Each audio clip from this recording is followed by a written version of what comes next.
নমস্কাৰ। এই মুহূৰ্তত আপোনালোকৰ বাবে লৈ আহিছোঁ ৰাজ্যখনৰ লগতে ভাৰতবৰ্ষৰ কেইটামান অতিকৈ গুৰুত্বপূৰ্ণ খবৰ। আৰু এনেকুৱা ধৰণৰ খবৰ পাবলৈ আমাৰ চেনেলটি এতিয়া ছাবস্ক্ৰাইব কৰক আৰু কাষত থকা বেল আইকনটি প্ৰেছ কৰক। কোকৰাঝাৰত সংঘৰ্ষ। কোকৰাঝাৰ সদৰ চহৰৰ মাজমজিয়াত প্ৰতিবাদী সমদল। কোকৰাঝাৰ জিলাৰ উল্টাপানীত আৰক্ষীৰ সংঘৰ্ষত জোংচাৰ মুছাহাৰী আৰু জনক ব্ৰহ্ম নামৰ দুজন যুৱক নিহতক লৈ আজিও বিটিআৰৰ সদৰ কোকৰাঝাৰত তুমুল প্ৰতিক্ৰিয়া অব্যাহত আছে।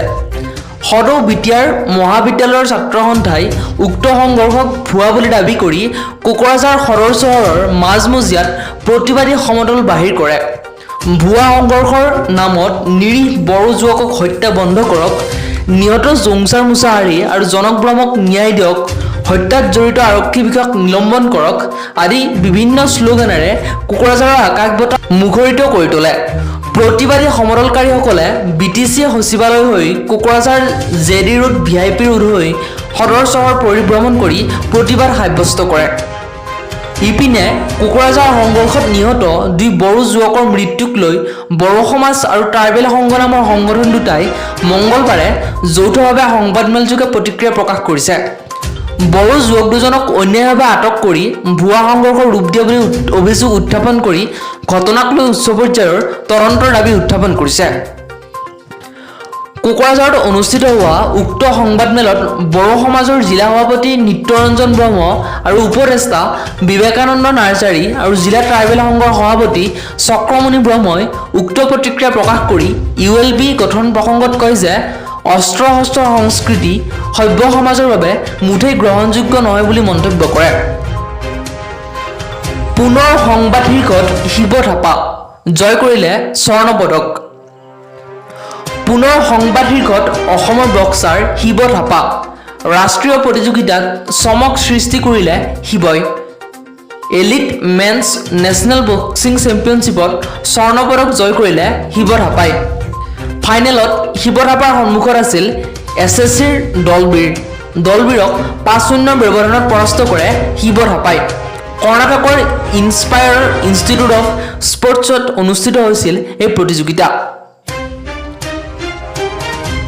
আজি মনোনয়ন দাখিল কৰিলে সৰ্বানন্দ সোণোৱালে।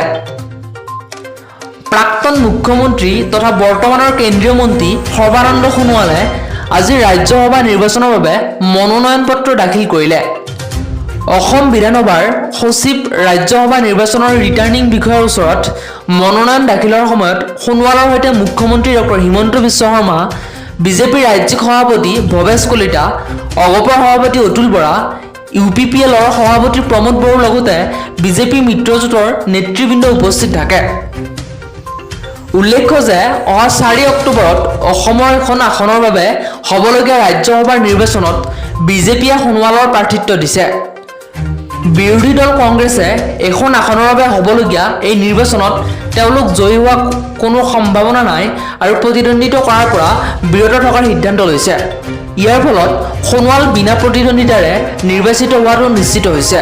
তৃতীয় পক্ষৰ সহায়ত নহয়, পৰেশ বৰুৱাৰ সৈতে নিজে কথা পাতিব মুখ্যমন্ত্ৰী ডক্টৰ হিমন্ত বিশ্ব শৰ্মাই। আলফাৰ সৈতে শান্তি চুক্তিৰ ক্ষেত্ৰত আগ্ৰহী মুখ্যমন্ত্ৰী ডক্টৰ হিমন্ত বিশ্ব শৰ্মা। তৃতীয় পক্ষৰ সহায়ত নহয়, এইবাৰ মুখ্যমন্ত্ৰী হিমন্ত বিশ্ব শৰ্মাই নিজে কথা পাতিব আলফা সেনাধ্যক্ষ পৰেশ বৰুৱাৰ সৈতে।